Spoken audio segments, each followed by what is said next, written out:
Fala pessoal, tudo tranquilo? Hoje a gente vai dar início aqui então à aula sobre modais de transporte e eu quero fazer essa aula de um jeito bastante objetivo, bastante direto. Quando a gente olha para as questões relacionadas a esse assunto nos vestibulares, a gente sempre percebe que as questões elas traçam um norte mais direto. Elas sempre vão analisar os modais de acordo com as suas características positivas ou características negativas. Então, qual modal se aplica melhor a determinada situação e qual que não é tão adequado para uma outra situação. Então, a gente vai fazer essa aula de maneira bastante direta, fazendo uma análise em cima dos aspectos positivos e negativos de cada um dos principais modais de transporte. É fundamental que vocês cheguem para essa aula entendendo o seguinte: vocês precisam entender que não há um modal melhor do que o outro, né? A gente não vai conseguir chegar ao final dessa aula e pegar e ter uma conclusão de que esse aqui é o melhor modal de todos. Isso a gente não vai, isso a gente não vai conseguir fazer. O que a gente tem que chegar ao final dessa aula fazendo é entender, é conseguir escolher, ou melhor, conseguir compreender qual modal se encaixa melhor para uma determinada situação. Então, a depender aí da distância, a depender do volume de carga, a depender do valor unitário daquela carga, certo? Então, a gente vai fazer uma série de análises aqui em cima de cada uma dessas situações e para dar a possibilidade de a gente perceber qual é o melhor modal para cada aplicação. Então, e antes da gente ir direto para os modais, algo que está muito relacionado a esse conteúdo é justamente o conceito da intermodalidade. Como a gente vinha falando, a gente não vai encontrar um modal melhor do que o outro. Existem modais com características positivas e características negativas. O fundamental do ponto para você construir um sistema logístico eficiente é você ser capaz de aproveitar o melhor de cada modal em uma determinada etapa do seu processo de transporte, certo? Então, por exemplo, se você tiver um produto vindo de outro continente para o seu país, é preferível aí que você use um modal que tenha um custo por quilômetro baixo, porque a distância vai ser muito longa. Mas não dá para você pegar um único modal e sair de dentro da fábrica onde o produto está sendo gerado e fazer com que esse produto chegue na porta da sua casa. Isso é absolutamente impossível. Então, é fundamental que se crie um sistema onde você aproveite o melhor de cada modal para cada momento do transporte. Quando a gente consegue, né, criar esse sistema, a gente está trabalhando do conceito de intermodalidade. A gente está permitindo uma fluida conexão entre os diferentes tipos de meios de transporte. Então, você vai ter o navio que consegue passar a sua carga de maneira rápida e prática para um trem, por exemplo, e o trem que consegue passar a sua carga de maneira rápida e prática para o caminhão, por exemplo.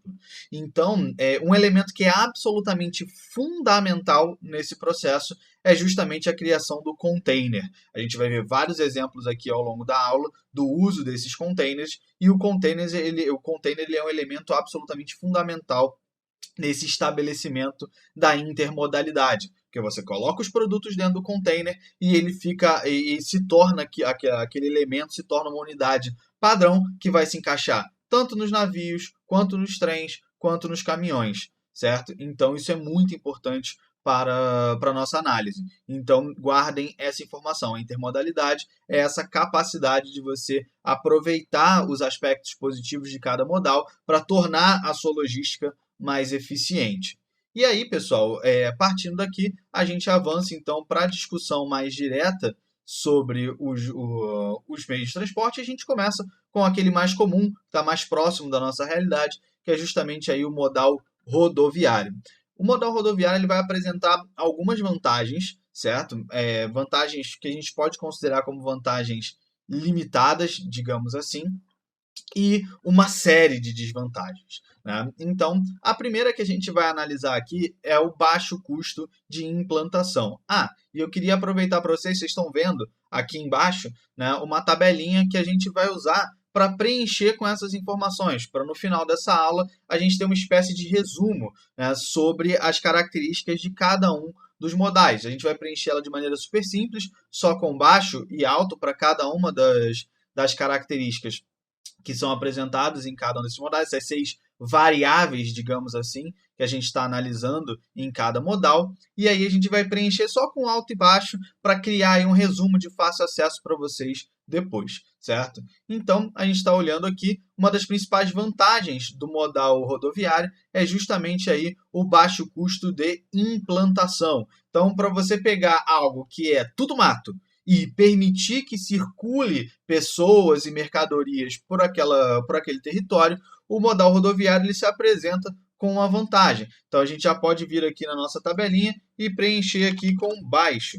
né? O custo de implantação do modal rodoviário é um custo baixo, beleza? Então, isso se deve principalmente ao fato de ser muito simples você aplicar o modal rodoviário. Você basicamente vai criar um corte de estrada, você vai aplanar uma parte do seu terreno, e muitas das estradas, inclusive, não são nem asfaltadas, né? Aqui a gente não está falando de necessariamente a estrada asfaltada. Ela é preferível, óbvio, mas ela não é essencial. No Brasil, a gente tem um enorme déficit, inclusive, no asfaltamento das nossas rodovias federais, causando uma série de problemas que a gente já vai falar mais para frente.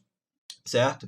Então, basicamente, aí, o custo de implantação ele é baixo porque é simples o processo de abertura da rodovia. Você vai aplanar ali, vai definir um trecho, você vai aplanar aquele trecho e, se muito, vai botar o asfalto ali, botar as faixas e pronto, está resolvido. Os carros já estão podendo rodar. Beleza? Então, esse daqui é um aspecto importante. A segunda grande vantagem do modal rodoviário é a sua grande flexibilidade. É o fato dele poder ir exatamente do ponto A ao ponto B, sem precisar ficar dependendo aí de estações de parada, como vai acontecer, por exemplo, com o modal ferroviário, com o modal hidroviário, que dependem ali das estações, dos portos, o mesmo se aplica ao modal aeroviário, que depende dos aeroportos. Então, o automóvel ele pode circular com muito mais flexibilidade no espaço do que os outros modais. Isso é muito positivo porque personaliza o uso daquele transporte. Individualmente falando, ele vai atender ali as necessidades de cada um, certo? Então, isso daí é bastante importante para a gente. Então, a gente vai vir aqui na nossa tabelinha, né, e vai colocar aqui a flexibilidade como alta, o segundo ponto de vantagem aqui para a gente. E aí acabaram as vantagens, né, pessoal? Acabaram as vantagens do modal rodoviário. Agora a gente começa a falar dos seus problemas. A gente começa aqui com um alto custo de manutenção. Então a gente já preenche aqui na nossa tabela, né, um alto custo de manutenção que está muito associado, né, ao justamente o fato das rodovias não serem exatamente uma estrutura muito resistente. A gente que mora aqui no Brasil, inclusive, sente muito esse peso. Vocês estão vendo aqui na imagem logo embaixo que a imagem ela mostra aqui as rodovias todas esburacadas e tudo mais. E isso está muito relacionado, pessoal, ao fato de que o clima mais quente e mais úmido tende a acelerar esse processo de degradação do asfalto. Então, o calor faz com que o asfalto se expanda e o contato com a água vai constantemente ali degradando esse asfalto. Então, ele expande e contrai, isso proporciona a abertura de rachaduras e conforme chove, a água penetra nessas rachaduras e vai alargando, vai abrindo essas rachaduras, formando aí essas verdadeiras crateras que a gente eventualmente encontra aí pelo nosso território. Então, isso faz com que você embora você tenha gastado pouco dinheiro para construir, você ao longo do tempo de utilização vai gastar muita grana para manter esse modal funcionando adequadamente. Infelizmente, no Brasil, o que a gente visualiza é uma falta de atenção por parte dos agentes responsáveis nesse cuidado, então nós temos rodovias muito ruins, que fazem com que o custo desse modal seja ainda mais alto. Então a gente já puxa o gancho aqui para o nosso segundo ponto negativo, que é o alto custo por quilômetro, né? Então é caro você circular com esse modal no território. Primeiro, porque você tem uma manutenção, você precisa de uma manutenção constante nos caminhões por conta da baixa qualidade das rodovias e, principalmente, obviamente, é o custo do combustível. A gasolina, o diesel são combustíveis que estão cada vez mais caros por conta aí, né, da toda a discussão relacionada à redução da oferta de petróleo, né, ou nem tanto uma redução, mas uma previsão de que o custo desse petróleo ele vai ficar mais alto porque as reservas estão se esgotando. É óbvio, a gente está falando de algo daqui para 50 anos, mas o mercado reage a isso de maneira bastante direta. Então, o custo do combustível ele é muito elevado. E aqui no Brasil é até curioso, né? Porque a nossa dependência do modal rodoviário ela é tão grande, mas tão grande, e isso é tão ruim para o Brasil, que nós somos o único país no mundo onde o diesel é mais barato do que a gasolina. Em geral, o diesel ele é mais caro do que a gasolina, porque ele tem um custo de refino mais elevado, o processo de refino ele é mais trabalhoso, então o produto final naturalmente vai ter um custo mais elevado.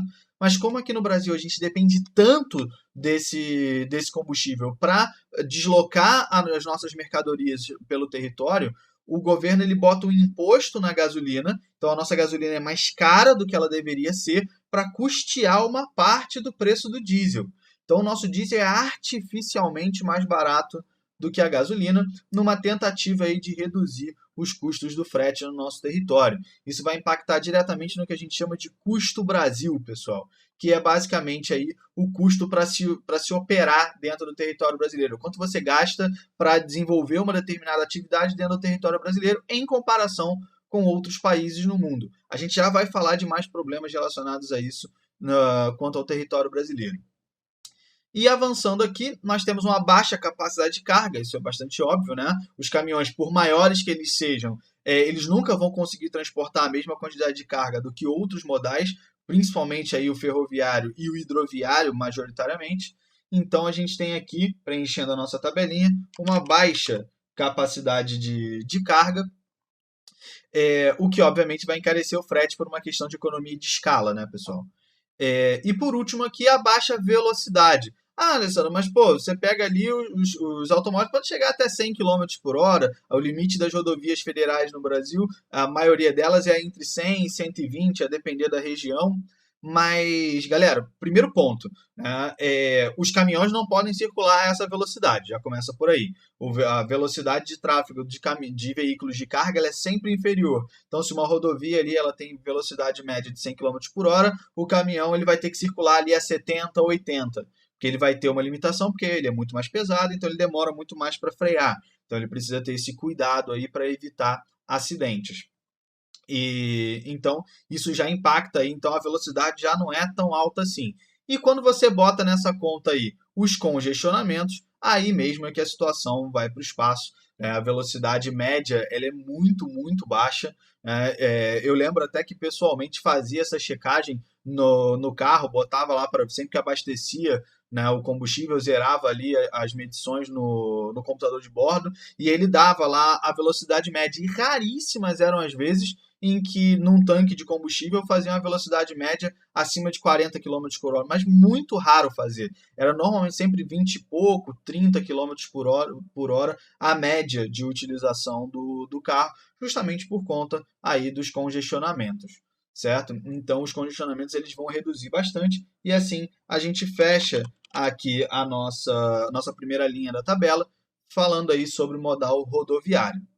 Então, avançando aqui, pessoal, a gente vai para o nosso segundo debate, que é o modal ferroviário. Esse já é o modal muito mais indicado para países de dimensão continental, países muito grandes, certo? Então, esses países eles vão ter aí, vão se aproveitar muito melhor dos benefícios que o modal ferroviário pode apresentar. No caso brasileiro, né, a gente acabou optando pelo modal rodoviário por conta de uma decisão política lá na década de 50 no governo JK. Tinha toda aquela ideia dos 50 anos em 5, né, de conseguir fazer um desenvolvimento muito acelerado num curto espaço de tempo. Então, o baixo custo de instalação do modal rodoviário ele foi mais interessante na época. Hoje, a gente vê que não era o mais adequado. O modal ferroviário seria muito mais adequado para um país das dimensões do Brasil. Mas acabou não sendo a decisão na época e acabou que a gente foi mantendo, né? A gente foi comprando foi mantendo essa ideia desde então. O Brasil nunca fez aí um grande esforço para virar esse jogo aí e aumentar substancialmente a participação no modal ferroviário na sua logística interna. Então, infelizmente, a gente ainda é muito dependente do modal ferroviário. E aí a primeira vantagem dele, galera, é justamente um custo de manutenção baixo. Então, aqui a gente tem um baixo custo de manutenção, preenchendo aqui nossa tabelinha. justamente aí porque uma vez que você construiu a ferrovia, você botou o trem ali para rodar, aqueles trilhos eles vão durar por muito tempo. O desgaste do material rolante ali, ele é muito baixo. É diferente do pneu do carro que é de borracha, né? Então gasta com muita facilidade. O asfalto que demanda um atrito muito grande e está sempre ali e é feito, né, de um composto menos resistente do que as ligas metálicas utilizadas nos trilhos. Então o custo de manutenção do modal ferroviário ele é muito mais baixo. O próprio custo de manutenção do trem é bem mais baixo do que se você fosse fazer comparativamente com os caminhões. Os caminhões demandam proporcionalmente muito mais dinheiro para manutenção, para continuar funcionando adequadamente, do que os trens. Então, o nosso custo de manutenção aí é baixo, né? O custo por quilômetro também é muito baixo. E aqui é uma das principais vantagens, né, que a gente pode atribuir aqui ao modal ferroviário, justamente por conta da economia de escala. Né? Como vocês estão vendo aqui na imagem, você consegue colocar um monte de containers em cima dos trens, enquanto um caminhão carrega no máximo dois ali, aqueles caminhões grandões. Vou carregar 2 containers. E aqui a gente está vendo que cada vagão, né, da composição aqui carrega aí 2, 3 containers cada um, dependendo aí do tamanho do container. Eles vão carregar aí um volume muito maior, o que obviamente vai diminuir os custos unitários aí do frete, certo? Então guardem aí essa informação. Outro elemento que está diretamente ligado ao custo por quilômetro é a capacidade de carga. Se você consegue carregar muita coisa, o valor unitário do frete fica mais baixo. Então aqui nós temos também uma alta capacidade de carga preenchendo a nossa tabelinha. E uma outra vantagem muito boa também é a velocidade, né, pessoal? O trem não pega engarrafamento, a não ser que você more no Rio de Janeiro e pegue o metrô do Rio de Janeiro. No metrô do Rio de Janeiro tem engarrafamento, porque brilhantemente nós temos ali 2 linhas que compartilham a maior parte do mesmo trecho. Então, sim, no Rio de Janeiro, você pega trânsito até no metrô. Né? Então, aí, infelizmente, às vezes você fica parado entre uma estação e outra até que a composição que está à sua frente libere a plataforma. Então, infelizmente, a gente enfrenta esse tipo de problema aqui. Mas, no geral, e mesmo considerando isso, é muito mais rápido se deslocar, mesmo no perímetro intraurbano, é muito mais rápido você se deslocar de metrô do que enfrentar os congestionamentos.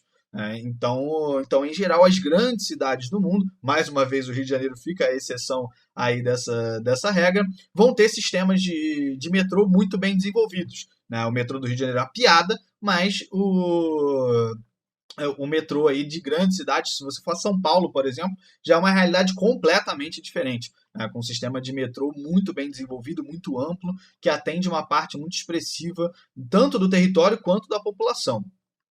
Então, a velocidade ela é um aspecto positivo aí do modal ferroviário. E quando a gente vai para as desvantagens, elas são aí talvez bastante claras para a gente. Né? O custo de implantação é muito alto, beleza? Então, esse custo de implantação ele vai ser alto por quê? Porque o trem ele tem uma série de limitações para ser aplicado.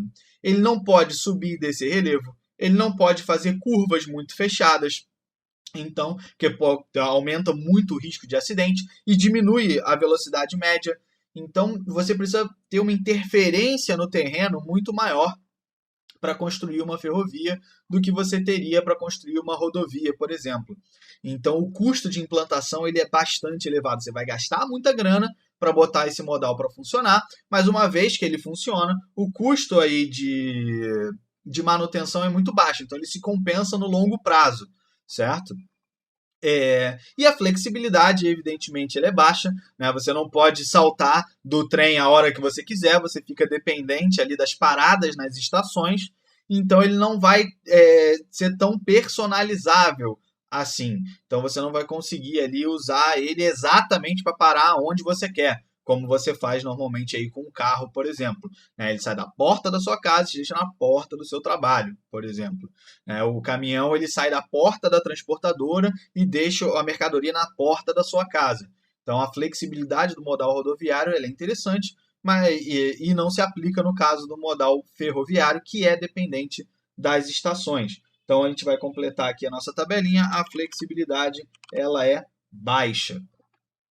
Então, fechamos aqui o modal ferroviário, vamos para o modal hidroviário, que aqui a gente está falando do grande rei do transporte de carga em escala global, pessoal. Cerca de 80% de todas as mercadorias em escala global circulam através do modal hidroviário. Então, nesse sentido, ele é de suma importância para o desenvolvimento econômico dos países. Se a gente for puxar aqui da memória, a gente vai lembrar, por exemplo, toda a missão que a Rússia teve para manter a Crimeia sob seu controle ali, naquela disputa com a Ucrânia há alguns anos atrás. Aí você pensa, putz, o que tem de tão importante ali na Crimeia? Gente, a Crimeia ela tem o porto de Sebastopol, que é um dos poucos portos de águas quentes. Ah, o que é água quente, Alessandro? Não é água quentinha, né? É porto que não congela durante o inverno, pessoal. Os outros portos da Rússia todos congelam durante o inverno, impossibilitando o fluxo de mercadorias durante uma parte do ano. Então, o porto de Sebastopol, que fica ali na Crimeia, ele é de fundamental importância para a logística a logística de mercadorias russa. Então, por isso, ela entrou nessa briga toda com a comunidade internacional, sofreu duras críticas da comunidade internacional por conta da interferência política na região, mas ela precisava encarar, dentro da lógica russa, né, precisava encarar esse desafio para manter ali um certo controle, uma menor dependência de outros países para manter o seu fluxo de comércio. Então, guardem essa informação, porque isso aí é muito importante, né? Então, como vantagem aqui, você tem um baixo custo de manutenção. Então, as embarcações elas não vão demandar uma manutenção tão constante, tão importante. O navio ele vai ali, cerca de 5 em 5 anos, ele vai para a docagem para fazer ali uma manutenção enorme em geral, mas durante esse tempo ele faz pequenas manutenções para se manter funcionando. Então você tem um custo aí de manutenção e o próprio custo de operação dos portos, pessoal. Uma vez o porto instalado, toda essa infraestrutura que a gente está vendo aqui é uma infraestrutura que não tem, né, não demanda muita manutenção, não demanda um custo de operação muito alto. Então, nesse sentido, uma vez instalado, né, faz muito sentido, é muito vantajoso você utilizar o modal hidroviário o máximo possível. Então, preenchendo aqui nossa tabelinha, o custo de manutenção é baixo, enquanto o custo por quilômetro também é muito baixo. Galera, olha o tamanho, olha a quantidade de container que tem em cima desse porta-container gigantesco. Né? Esse navio porta-container ele é enorme e consegue carregar uma grande quantidade de mercadoria. E pensa, galera, que todo mundo que botou coisa dentro desses containers está pagando frete. Então, embora você tenha um custo absoluto, né, bastante alto para operar isso aqui, né, não é barato colocar diesel, né, nesse navio para ele circular e coisas desse tipo, os próprios custos, né, de embarque e desembarque da mercadoria, tudo isso é muito pormenorizado por conta do enorme volume de mercadoria que é transportado. Então, na nossa tabelinha aqui, a gente vai colocar o custo por quilômetro como baixo, né? E a capacidade de carga, acho que é meio óbvia, né, pessoal? Capacidade de carga gigantesca aqui desse modal, conseguindo aí, então, baratear muito os custos de frete intercontinental no mundo. Como eu falei, representando aí 80% do transporte de carga em escala global atualmente. E como desvantagens, né, nós temos um custo de implantação muito alto, então vamos completar nossa tabelinha aqui. Né? O custo de implantação é bastante alto, porque olha o tamanho dessa infraestrutura. Né? Vários guindastes desses daqui, para conseguirem comprar todo esse material, o custo de fabricação do navio em si entra nessa conta. Então, é caro você botar um porto para funcionar. Mas no momento em que esse porto está funcionando, ele começa aí, então, ele vai amortizando esse custo igual a ferrovia, né? A lógica é a mesma. Você transporta muita carga, né, com um custo operacional baixo, então aí você vai diluindo esse custo de implantação ao longo do tempo. Nós temos aqui uma flexibilidade baixa, aqui é bastante óbvio, vamos completar aqui na nossa tabelinha, né, a flexibilidade é baixa porque você não pode sair jogando a mercadoria em qualquer lugar no meio do mar, né? Você é dependente aí dos portos para embarcar e desembarcar a mercadoria. Então você fica aí limitado ao uso desse modal. E a velocidade também é baixa, né, pessoal? Isso aqui é um verdadeiro colosso atravessando o oceano. Vamos lembrar que a resistência da água é muito maior do que a resistência do ar para a circulação. Então, o esforço que essa embarcação precisa fazer para se deslocar é muito grande. E quem lembra aí do Titanic vai lembrar que não é bom uma embarcação se deslocar rápido demais, porque ela vai ter dificuldade de desviar de determinados objetos, né? Então você vai lembrar lá do Titanic que o capitão, né, queria bater o recorde, botou o navio para andar muito rápido, quando se deparou com um obstáculo no meio do caminho, já não dava mais, né? A inércia é muito difícil. O navio não tem freio, né, pessoal? É importante lembrar. Pelo amor de Deus, não considerem a âncora como um freio, né? A âncora ela serve apenas para o navio permanecer parado.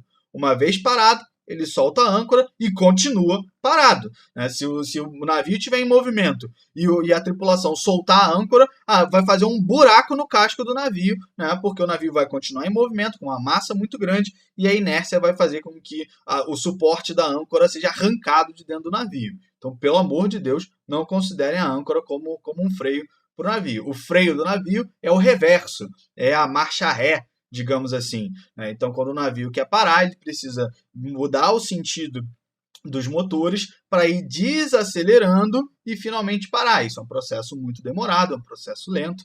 Então, ele precisa andar em velocidades baixas para evitar maiores problemas. Então, a velocidade aqui é bastante baixa. E por último aqui um OBSzinho que eu queria completar com vocês, a questão dos hub ports, né? Não sei se vocês repararam aqui, mas esse porto ele está conectado aqui com o modal rodoviário. Então, o navio ele vai atracar aqui perto desses guindastes, os containers vão ser retirados e colocados dentro dos caminhões, e os caminhões já vão continuar o processo de transporte dessa mercadoria. Isso também pode acontecer com ferrovias, né? Você tem o porto anexado a uma estação de trem e aí já sai direto de dentro do navio para o trem. E aí, com isso, você tem um fluxo de mercadoria muito mais rápido. E isso está diretamente relacionado ao custo de operação no país. Como eu falei para vocês, galera, no Brasil, infelizmente, nós temos um sistema muito, muito, muito ineficiente. Só para vocês terem uma ideia, comparativamente falando, o tempo que um navio... Aqui no Brasil, um navio vai demorar algo em torno de 2 dias para fazer todo o processo, né? Esperar na fila, entrar no porto, tirar toda a mercadoria, todos os containers e sair de novo. Ele vai levar em torno de 2 dias para fazer esse procedimento. Em Singapura, por exemplo, o mesmo procedimento, com um navio do mesmo tamanho, com a mesma quantidade de carga, leva 2 horas. 2 horas, pessoal. Então, isso faz com que o fluxo de mercadorias em Singapura seja muito maior e o custo do frete seja mais baixo, porque demora menos tempo. Então, você tem menos gasto de combustível, você tem menos tempo, né, de toda aquela infraestrutura empregada para atender a demanda daquele produto. Então, o custo do frete é muito mais barato em Singapura do que aqui no Brasil, por conta dessa ineficiência operacional dos nossos portos. Então, guardem essa informação. Quando você tem esse sistema de hub ports, você acelera muito esse processo e reduz, consequentemente, os custos. Então, fechamos aqui o modal hidroviário, bastante informação até agora. Vamos avançando. Modal aeroviário, galera. Aqui uma coisa choca logo de cara, né? Pouquíssimas vantagens do modal aeroviário, né? Quando você olha para cá, a impressão que dá é que o modal aeroviário simplesmente não faz sentido, né? A única vantagem dele é justamente a velocidade. Então, a gente já vai completar aqui a nossa tabelinha, né? A velocidade do modal aeroviário é bastante alta, certo? Então, você vai ter aí os aviões viajando em velocidades supersônicas, em alguns casos, inclusive. Então, nesse sentido, a única vantagem efetiva do modal aeroviário é o fato de percorrer distâncias num espaço de tempo muito mais curto. De resto, galera, tudo é pior, tudo é mais caro. Então, o custo de instalação é muito alto. Pensem na infraestrutura de um aeroporto, galera. O nível de tecnologia empregada para tudo aquilo funcionar perfeitamente sincronizado como tem que funcionar, para não causar um acidente. O próprio custo de construção das aeronaves, que são muito caras. Então, o custo de implantação ele é bastante alto. Assim como é alto o custo de manutenção, né? Porque essas aeronaves também precisam estar constantemente sob cuidados, porque qualquer falha ela é fatal, certo? Inclusive a gente vai comentar sobre isso um pouco mais para frente no OBS que eu coloquei ali do mais seguro, que talvez já esteja chamando a atenção de alguns de vocês. Como assim é o mais seguro? Mas a gente já vai chegar lá. Então, o nível de preocupação ele é muito grande, o que faz com que o custo de manutenção seja alto, tanto com as pistas, com sistemas de comunicação, quanto com a própria aeronave. O custo por quilômetro é muito alto, galera. Então, a gente está falando aí, né, de um modal que consome muito combustível e um combustível muito caro. Então, que é o querosene de aviação. Esse combustível é muito caro de ser produzido e ele é muito caro de ser utilizado.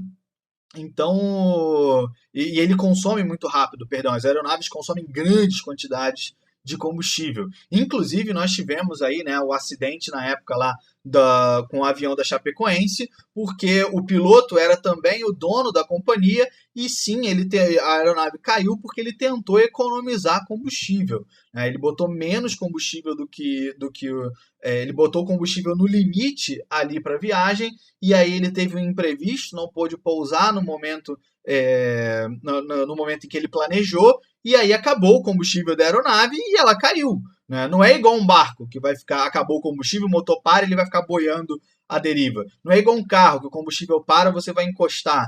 Né? Não é o trem que vai ficar parado no trilho. Ele cai, está voando, ele cai. Então, a preocupação, os custos envolvendo a segurança são muito altos. Né? O custo por quilômetro é bastante baixo, a capacidade de carga ela é baixa, aqui até por motivos bastante óbvios, né, pessoal? Vamos lá, né? O avião ele tem que voar, tem que levantar voo, então você não pode encher o avião com muita coisa. Então, inclusive tem sensores, né, nos trens de pouso do avião, enquanto eles vão sendo carregados, quando chega no limite, acende uma luz lá na cabine do capitão e ele interrompe o processo de entrada de bagagem. Inclusive, alguns de vocês talvez já tenham passado por isso, né? De ter a sua bagagem, de chegar no seu destino e a sua bagagem não ir com você. E isso pode ter acontecido, dentre outros fatores, pode ter acontecido porque muita gente pagou excesso de bagagem naquele avião e aí não coube a tua mala. A tua mala ficou por último ali no processo de embarque e o alerta ligou e a tua mala não pôde ir, eles deixam para mandar no próximo voo. Esse, inclusive, é um dos motivos do excesso de carga, do excesso de bagagem ser tão caro. Ele é absurdamente caro, justamente para ser um impeditivo, né? Para impedir que as pessoas paguem. Ah, não, é só um pouquinho, então eu vou pagar. Se todo mundo tivesse esse pensamento, não cabe a mala de todos os passageiros dentro do avião. E, além disso, quanto menos bagagem, mais espaço sobra para transporte de mercadorias. E as companhias aéreas ganham muita grana transportando mercadorias que, obviamente, aí vão ter um valor mais elevado, vão cobrar um frete mais caro quando é de avião, porque chega mais rápido, né? Aquela questão do custo-benefício que a gente já tinha comentado. Então, tudo isso aí faz com que o custo por quilômetro seja muito alto, a capacidade de carga baixa, a flexibilidade, a gente segue aquela nossa lógica óbvia, né? Você não pode, a não ser que você abra a porta e pule de paraquedas, você não pode saltar a qualquer momento do avião, então você só fica dependente dos aeroportos para embarcar e desembarcar, então a flexibilidade ela é baixa. E aí, galera, eu comentei com vocês que o modal aeroviário ele é o mais seguro. E sim, galera, estatisticamente falando, o modal aeroviário é aquele que tem o menor risco de acidente. Justamente por conta de toda a preocupação, o fato de qualquer acidente ser fatal, o nível de preocupação, tanto de preparação dos pilotos, preparação da equipe, cuidado com as aeronaves, toda a logística envolvida no processo, né, os cuidados são muito grandes. Então, o risco se torna muito baixo. A gente tem, lógico, a impressão, né, do modal perigoso, porque está voando, né?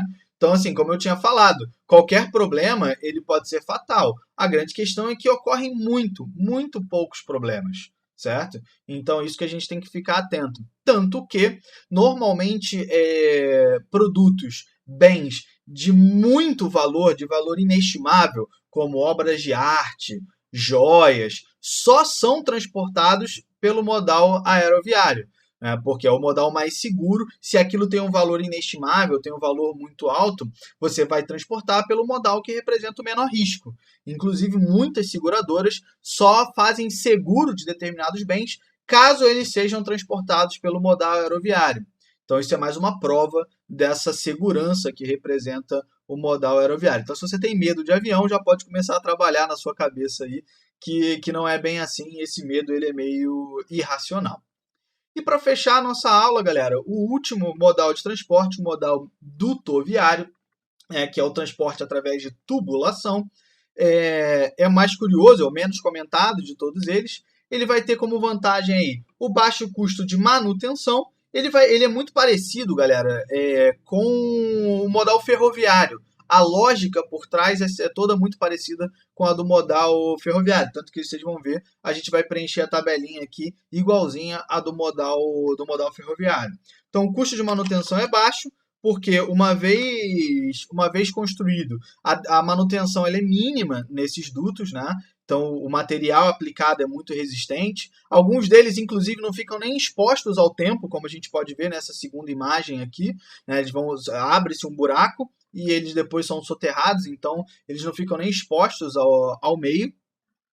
E aí eu já vou pular aqui, né? O custo de implantação ele é muito alto. A gente já aproveitando o gancho, né? O custo de implantação ele é muito alto, justamente porque você tem que fazer uma interferência no meio muito grande para aplicar esse tipo de modal. Muitas desapropriações de terrenos precisam ser feitas para você garantir que não vai ter nenhuma interferência na circulação do seu produto, né? Então, o custo de implantação ele é bastante alto, mas isso se compensa com o custo de manutenção baixo. E também o custo por quilômetro, né? Ele é bastante baixo, ele pode usar muitas fontes. Em alguns casos, galera, você tem até dutovias que usam somente a força da gravidade, né? O ponto de partida está mais baixo do que o ponto de chegada e você usa apenas a variação ali de gravidade para empurrar o seu produto, né? Se ele for líquido ou semifluido, por exemplo, ele vai se deslocar apenas pela força da gravidade.